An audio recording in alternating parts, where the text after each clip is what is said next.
nangyayari sa mundong to, Ano pa Pablo? nga ba? Siyempre niligaya lahat ng tao. Kung magiging honest tayo sa nararamdaman natin. Ikaw ang in charge sa rancho. Paano mo nagawang samantalahin yun at akitin si Veronica? Anong... Sandali nga, Andrea. Baka nakakalimutan mong hindi na ako bata. Sorry, ma'am. Nang dahil sa ginawa ko, nawala ko yung pagrespeto sa buong pamilya nyo. Kung sa tingin nyo hindi na ako nararapat dito, aalis ako. Ano nga alis? Wag, hindi fair kung aalis ka. Tsaka, walang pumilit sa akin gawin to. In love ako. Na-in love ako kay Pablo. Nandito ako kasi gusto ko. Ginusto ko to. Talaga? Oo. Veronica, ipaalala ko. Baka nakakalimutan mo engage ka na. Hindi ko ha? gustong saktan siya at mas gusto ko pang matanggal sa trabaho. Kesa mawala siya sa akin. Ewan ko ba, anong masama sa ginawa natin? Anong kasalanan doon? Ano ba kasing problema? Anong problema? Dahil sa kabaliwan ni Irina, tapos na ang pagkakaibigan ng mama mo at ng mama ko. Ano kayang mangyayari pag nalaman to ng mama mo?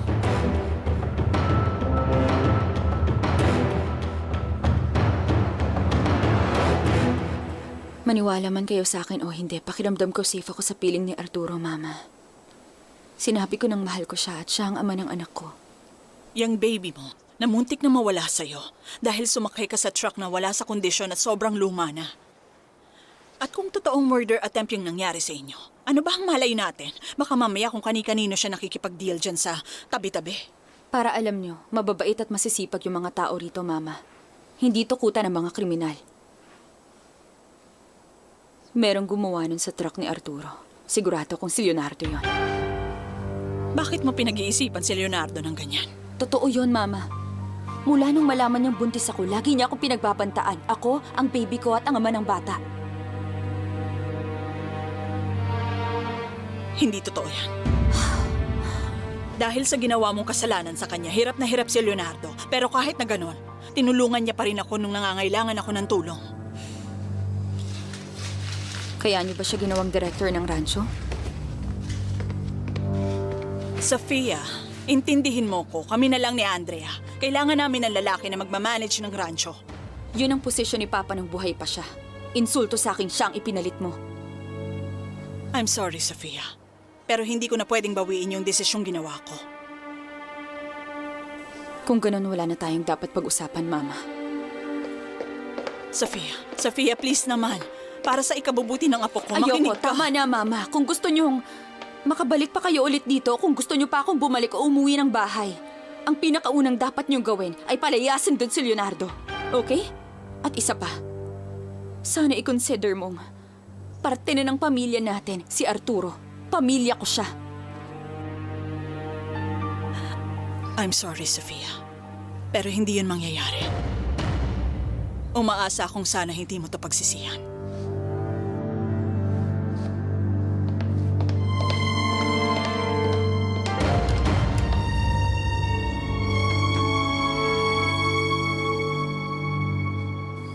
Miss Valverde, pasensya na pero hindi kita matutulungan sa gusto mo kasi hindi naman ako may-ari nitong rancho. Alam ko.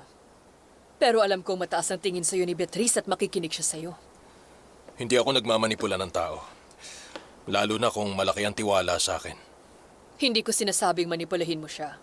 Business proposal ko to sa'yo. Kung tutulungan mo ko, malaking halaga din ang kikitain mo.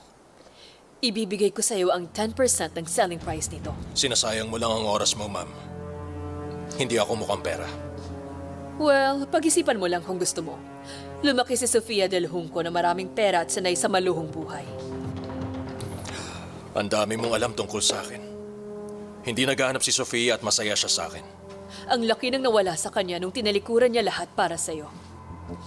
Tawagan mo ako kung magbago ang isip mo. Hetong number ko. Pag pumayag ka sa gusto ko, hindi ka magsisisi.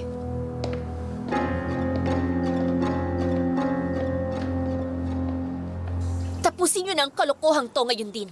Pagtataksi lang ginawa nyong dalawa. Teka nga, parang hindi nyo ko naintindihan ah.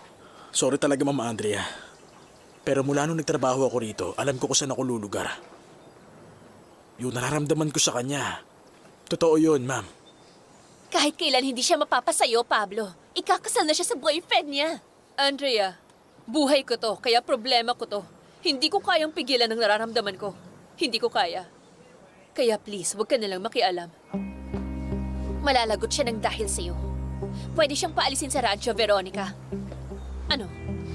Ganyan ka ba magmahal? Kundi para sa kanya, kahit para na lang sa papa mo. Kahit kailan, hindi ko magagawang sakta ng damdamin ni Pablo.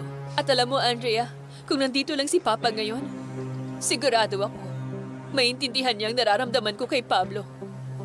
Veronica, pwede bang iwan mo muna kami? Pero Pablo, Please. Ako nang bahala.